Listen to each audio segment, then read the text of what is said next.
Hey guys, Luke with Logical Lacrosse here, and today I'm here to talk about the thing that everyone was excited about. It was Utah's first Division One lacrosse game, and they got a lot of hype. Yeah, everyone was excited. Their jerseys were amazing. First off, Vermont's also looked good. They had an attendance of 3,215, which is amazing for a lacrosse game. So I was really excited to hear that. So there was a great crowd. You could hear them cheering. I heard "Go Utes" chant at one point in the game. But sadly, I think we were brought back to reality a little bit. I bought into some of the excitement hype too. I got a little too emotional. If you look at my website for my week one predictions, I picked Vermont to win. But I was thinking, oh, it might be a little closer. Utah at home, first game ever. They might, Vermont might be a little sloppy because it's week one game, and they were. So I picked it by 4, where they pull away. But Vermont was not sloppy. They looked very good, and the final of the game was 21-6. So obviously a very dominant performance. So I figured I'd start with the most telling stats I found before giving you kind of more of a in-game play-by-play story. So one of the biggest stats was Vermont outshot Utah 45-29. So obviously when your defense gives up 45 shots and a lot of those were on goal, while your offense only gets 29, I mean, your goalie's going to have a tough time. I thought the Utah goalie, Liam Donnelly, played very well. He had some great saves. I'll get into that a little bit later. But he played extremely well. He had some times where he wasn't really helped out too much by his defense, but he still did a good job. He stayed in the game. He had effort. You saw when there was a missed shot, he would run out a lot of times. He would even dive. He did that multiple times trying to get the possession for the Utes side. He had a great game.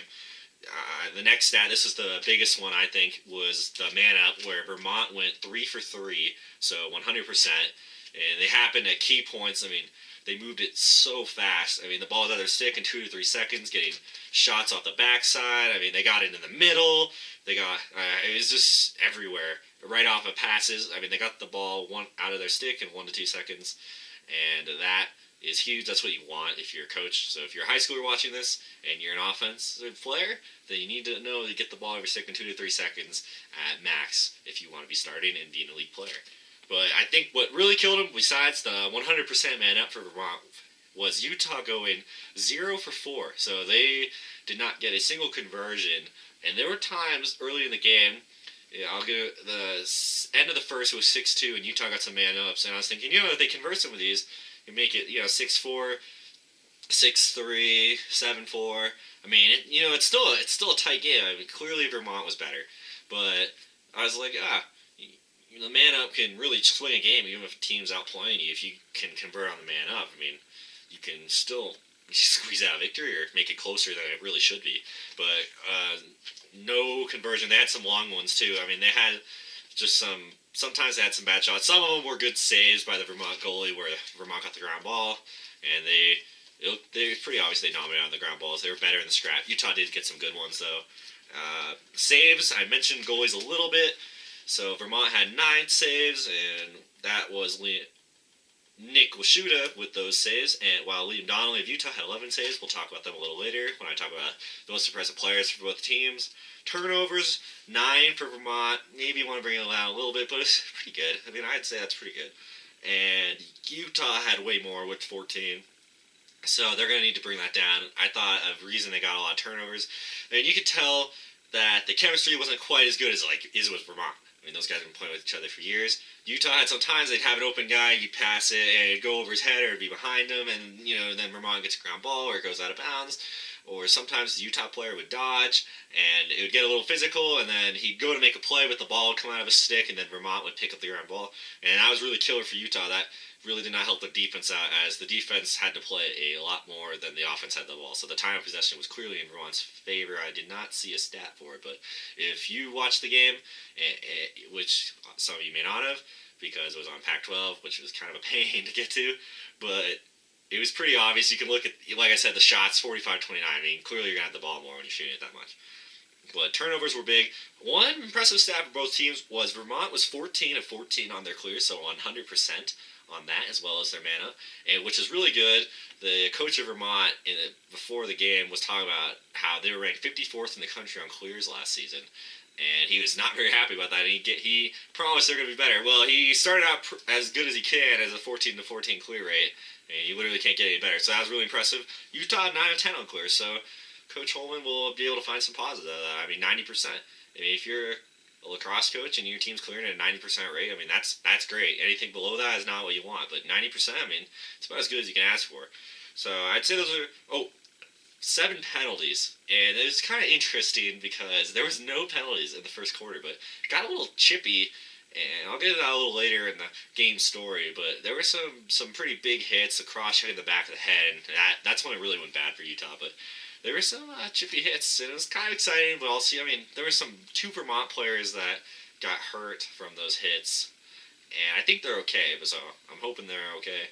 If they aren't, face-offs, Vermont won 16-29, which I thought a little shocking because it felt like if you watched the game, it felt like Vermont was winning all of them. But I think Utah did win some scrappy ground balls off non-secured clamps by Vermont or Utah, and I think that really helped them. So credit to the Utah LSMs, who I'll talk about a little later. The Utah LSMs on the face-offs were pretty good. So we'll get into the stars now for Vermont, where David Klosterman, he had 3 goals, so a hat trick. Ben French had 4 goals and 2 assists. He looked really well. Good.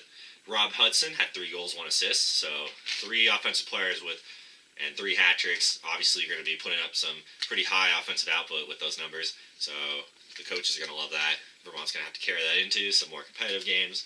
Clearly, they got better teams they're playing later on, so like Albany, so they're going to have to keep improving, but that's good. Nick Washuta, congratulations. You were the top goalie statistically in the country with the 9 saves, as I said earlier, and 60% save rate. So, obviously that's one game, but he is the top goalie in the country right now. So, no matter how the rest of his year plays out, he can always claim he was the top goalie in America at one point in 2019. For Utah, I'd say the best player easily was Josh Stout. He had 3 goals, 1 assist. He wore number 1. You could tell he was the main point of the offense. Jimmy Perkins, number 4, congratulations. He got the first goal in Utah history, I believe. And it was a great play. It was off a face-off. The Utah LSM won a scrappy ground ball. He carried it down. It looked a little clumsy, but he carried it down, and then he turned around and he found Perkins in the middle of the defensive house, and Perkins shot and scored. It was a great play. It made it 2-1 at the time. So congratulations to Perkins. I mean, he had some problems with keeping the ball on a stick on some dodges, but I mean, strong performance for his first D1 game. I believe it was him where the announcer said he was out for two whole years due to injury and such. So I mean, I'd say it was a pretty good performance for first time back. And Liam Donnelly, he is the second best goalie in America, while also the worst currently with 11 saves. And he had a .379% save rate, which is not fair to him. The guy took a pounding in the net, and he had some amazing saves. Like I was extremely impressed. I think they said he was a transfer from Rutgers, so any of his buddies from Rutgers would be very proud of him. He had a great game. He got pulled with 5 minutes, I believe, and it was more just to kind of save him from any extra abuse he didn't need when the game was over. So that was a pretty good. Those are basically the stats. So I'll get into the more game story now. And pretty clearly, early Vermont was clearly better. The one thing that really stood out right away to me, this is my first note I took, was Vermont does a good job dodging down the alleys on the Utah defense. They really struggled to stop that one. So they really like to go from the right side facing the goalie. They go down the right. Sometimes they beat the guy on the inside, and then they get the shot there. But one thing they really did that I thought killed Utah more, which a lot of teams are going to expose, is they'd start right side facing goalie, dodge down the alley.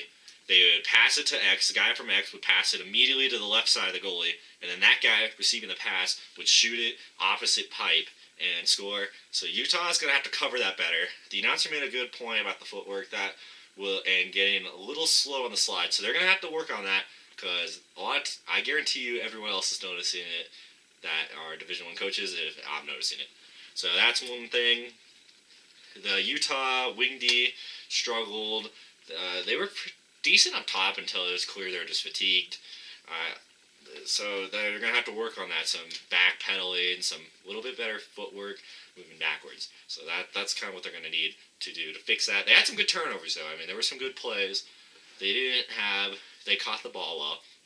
Um, I think offensively for Utah that was really hurt them was this one play I'm about to say kind of summed it up. Is they held onto the ball too long.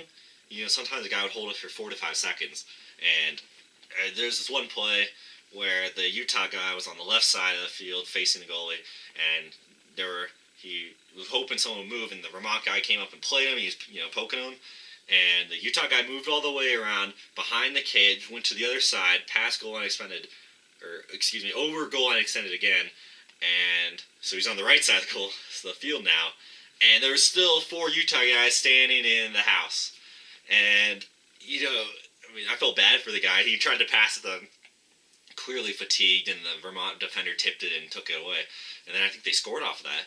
So they're gonna notice on the film. They got to move around more, and they got to move the ball faster to challenge the Vermont D, who, my next note, they were extremely fast. They were there right when the Utah guy was receiving the pass. So, they're going to have to move it a lot more to start tiring those Vermont guys out. They didn't look like they were too tired out. So, that was the first quarter. So, it ended 6-2, 4 to 4 on faceoffs. So, it was kind of close. I was like, yeah, Utah might. They could keep it respectable at least. And second quarter, they still struggled. There was one point in the game where there were some sloppy turnovers. Utah's goalie, Donnelly, had a save. He passed it up the middle for a fast break, overshot his man. Vermont picks it up, gets to the opposite side, turns it over. Then Utah gets it clear, and then the guy gets the ball, passes his guy, and then it's turnover again. I think Vermont scores there. So there's things that gotta get cleaned up. It was week 1, so obviously you're gonna expect that. And it was 10-4 at the end of the second. And so it was close enough where I was like, Utah maybe can make it get a little run, 10-6, 10-7. Yeah, it was a pretty exciting game. But it did not happen that way as Vermont won the scoring battle 6-1 in the third quarter. They got a man up right away, and it came off of a Utah player. He cross-checked the Vermont player in the back of the neck. I think I mentioned that earlier. And I think that really irritated Vermont, and they took advantage of it. There was just no mercy.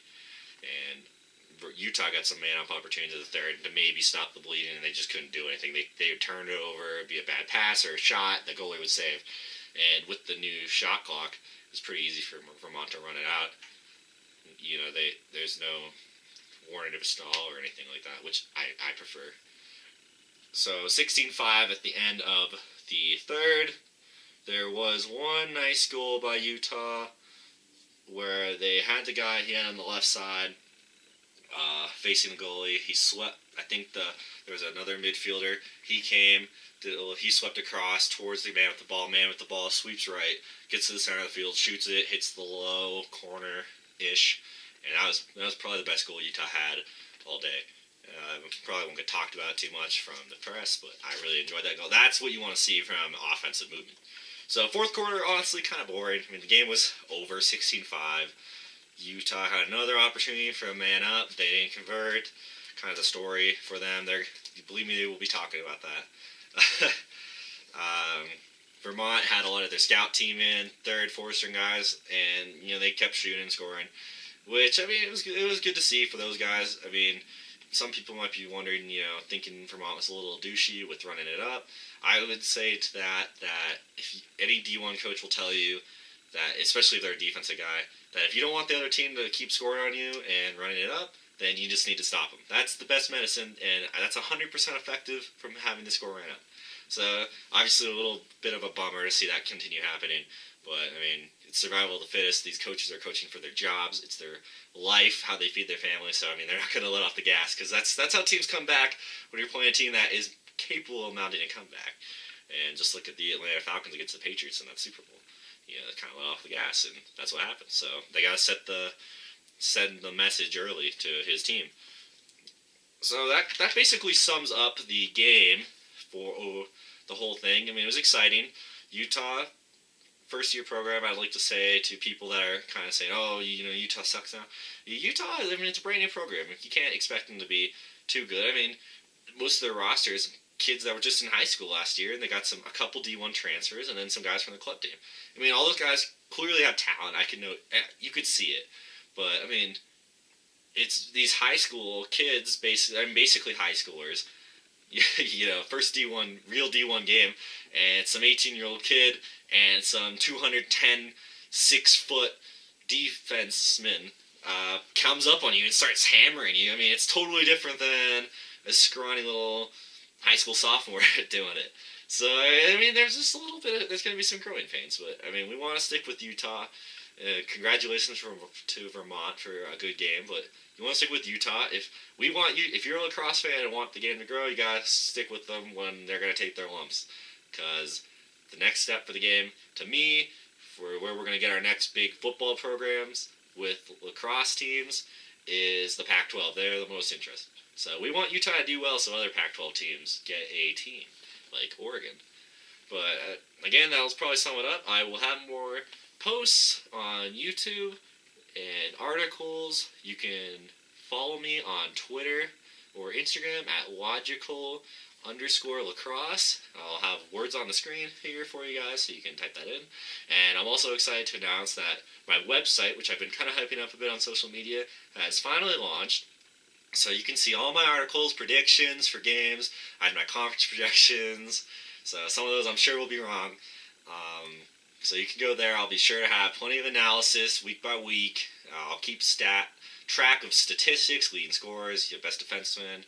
I'll try to get a little bit into the Touraton. Admittedly, I haven't followed it in the past, but I will try to do that for you guys so you guys can get some more insight from me. That basically sums it up. So I'd like to thank you all so much. If you like the video, please like, and if you feel like you want to, then please subscribe as well. So thank you very much, and enjoy the rest of these Week 1 lacrosse games. Bye.